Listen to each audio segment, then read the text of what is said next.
Assalamualaikum warahmatullahi wabarakatuh. Selamat pagi anak-anak. Semoga selalu sehat dan tetap terus semangat ya. Seperti biasa, kali ini kita mari membaca basmalah dan surat Al-Fatihah terlebih dahulu agar apa yang kita dapatkan hari ini barokah dan bermanfaat bagi kita semua. Bismillahirrahmanirrahim. Al-Fatihah. Amin. Hari ini kita akan belajar tema 1, subtema 4, seni budaya dan prakarya, dengan tema membuat prakarya dari bahan alam. Yang pertama membahas mengenai menyebutkan jenis-jenis bahan alam dalam membuat hiasan. Anak-anakku yang hebat, bahan alam merupakan semua bahan yang terdapat di lingkungan sekitar. Bahan alam juga dapat digunakan sebagai bahan pembuat hiasan. Hiasan yang dibuat biasanya dalam bentuk kolase atau mozaik. Berikut adalah bahan alam yang digunakan untuk kolase dan mozaik. Yang pertama, biji-bijian. Biji-bijian, anak-anak bisa menggunakan biji kacang hijau, biji jagung, biji kacang merah, atau biji yang lain yang masih bisa digunakan untuk kolase dan mozaik. Yang kedua, kulit kerang. Yang ketiga, daun dan ranting. Yang keempat, cangkang telur. Dari keempat bahan di atas, bisa kalian gunakan untuk kolase dan mozaik dengan bentuk yang sekreatif mungkin. Bisa dari hewan, tumbuhan, dan lain-lainnya. Nah, sekarang anak-anak silakan membuka kitab tematik halaman 144. Hari ini, Udin, Edo, dan Siti membuat prakarya di rumah Edo. Mereka membuat prakarya dengan bahan yang berbeda. Bisa disimak bersama-sama ya dari rumah. Kita lihat dari gambar yang pertama. Bahan yang digunakan ada lem, pensil, buku gambar, dan biji-bijian. Untuk yang kedua, ada kerang, ada pasir, ada kertas, ada lem, dan ada pensil. Dan yang terakhir, ada daun-daun kering, gunting, pensil, dan kertas. Kira-kira kita pasangkan ya yang cocok, mana gambar yang memakai bahan dan alat yang sudah Ibu sebutkan tadi. Yang pertama, kita mencari apa ya yang cocok dan kelihatan kalau misal gambar ini memakai biji-bijian. Benar, gambar yang ada ikannya. Anak-anak bisa melihat bahwa gambar yang ada ikannya adalah memakai biji-bijian. Selanjutnya yang kedua, kerang. Jadi yang tengah kita bisa melihat ada kerang, ada pasir yang dibuat untuk pada gambar tersebut. Dan yang terakhir kira-kira apa ya? Ya pasti daun-daun kering yang bergambar ikan yang ada warna hijaunya. Sekarang anak-anak mari melihat gambar bagian bawah di kitab tematik. Tuliskan alat dan bahan yang digunakan Udin, Siti, dan Edo. Udin, kertas gambar, pensil, lem, daun kering, pensil warna, dan spidol. Selanjutnya Siti, kertas gambar, pensil, lem, pasir, kulit kerang, pensil warna, krayon, dan spidol. Dan yang terakhir milik Edo, ada kertas gambar, pensil, lem, biji-bijian, ada banyak biji-bijian kebetulan di sana. Biji kacang hijau ada, biji kacang merah ada, beras ada, dan kedelai.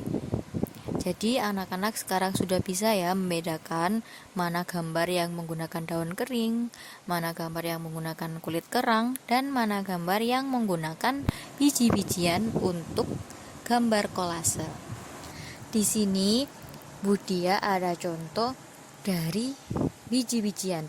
Anak-anak bisa melihat atau bisa juga mempraktekkan di rumah ketika memakai biji-bijian bisa menggambar rumah seperti contoh pada gambar berikut. Selanjutnya, sekarang bagaimana ya kita kalau membuat kolase dengan bahan alam? Kolase dibuat dengan cara menempelkan bahan alam pada permukaan gambar. Kolase dapat dibuat dari berbagai bahan alam. Bahan alam yang ditempel dipadukan hingga membentuk objek gambar. Contohnya adalah seperti gambar di bawah ini. Seperti contoh pertama, anak-anak bisa melihat bahwa bahan alam yang digunakan adalah daun kering. Dan contoh 2, dari biji-bijian. Contoh 3, daun kering. Dan contoh yang keempat, gambar kura-kura menggunakan biji-bijian. Jadi anak-anak sebelum membuat kolase menempelkan bahan alam, anak-anak membuat sketsa terlebih dahulu. Jadi anak-anak membuat seperti rancangan gambar, seperti tugas yang waktu minggu lalu. Anak-anak misalnya seperti membuat ikan. Membuat ikan berarti anak-anak menggambar ikan terlebih dahulu. Nah, setelah menggambar ikan, baru anak-anak menempel sesuai dengan gambar tersebut. Selanjutnya, alat dan bahan. Alat dan bahan dari kolase sendiri ada pensil, buku gambar, lem, gunting, dedaunan atau biji-bijian atau yang lainnya. Cara membuatnya, nah ini. Nomor 1, buatlah sketsa gambar yang akan dihias. 2, gunting atau rapikan dedaunan atau biji-bijian sesuai bentuk gambar. Yang ketiga, tempelkan daun atau biji yang telah disiapkan satu persatu dengan teliti dan jangan sampai ada yang keluar garis. Dan yang keempat, warnai latar belakang untuk memperindah karyamu. Selanjutnya, setelah kita mengetahui bagaimana cara membuat kolase, kita akan menjelaskan mengenai cara membuat mozaik dengan bahan alam. Mozaik dibuat dengan cara menempelkan kepingan-kepingan bahan alam pada bidang datar. Bahan alam untuk membuat mozaik bisa dari pecahan kulit telur, biji-bijian, dan potongan kertas. Kalau contoh dari potongan kertas, anak bisa melihat gambar yang ada di samping ini. Nah, kalau bahan dan alat untuk membuat mozaik bagaimana ya, Bu? Bahan dan alat yang digunakan untuk membuat mozaik, yang pertama, kertas gambar, lem kertas atau lem kayu, berbagai biji-bijian misalnya kacang hijau, kedelai, jagung, dan lain-lain. Dan yang terakhir pasti pensil. Cara membuatnya bagaimana? Buatlah sketsa gambar yang akan dihias. Setelah itu, oleskan lem sedikit demi sedikit pada gambar yang akan ditempeli kertas. Lalu, tempelkan biji-bijian pada gambar yang telah dibuat dan diolesi lem. Perhatikan kombinasi warna dan jenis biji-bijian. Jadi ketika anak-anak memadu padankan, ketika menempelkan biji-bijian tersebut, kalau bisa dengan warna yang sama, dengan warna yang serasi, agar hasil dari kerajinan bisa bagus dan bisa menarik. Selanjutnya, aturlah agar hasil tempelan rapi dan indah. Selanjutnya, Budia ada contoh video cara membuat kolase atau mozaik. Silakan disimak terlebih dahulu ya.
Setelah melihat video tadi dan mendengarkan penjelasan mengenai cara membuat kolase dan mozaik, sekarang anak-anak silakan latihan mandiri. Silakan membuat kerajinan ini sendiri ya, tanpa dengan bantuan orang tua. Orang tua hanya melihat dan menemani saja, agar ini latihannya bisa dihasilkan dari karya anak-anak sendiri. Nah, setelah anak-anak membuat karya ini, silahkan foto dengan membawa hasil karyamu. Jangan lupa untuk berpakaian yang rapi ya. Alhamdulillahirrabbilalamin. Terima kasih untuk pembelajaran hari ini. Semoga apa yang kita dapatkan bisa barokah dan bermanfaat untuk kita semua. Sebelumnya, mari kita ucapkan terima kasih kembali dan wassalamualaikum warahmatullahi wabarakatuh. Sampai jumpa.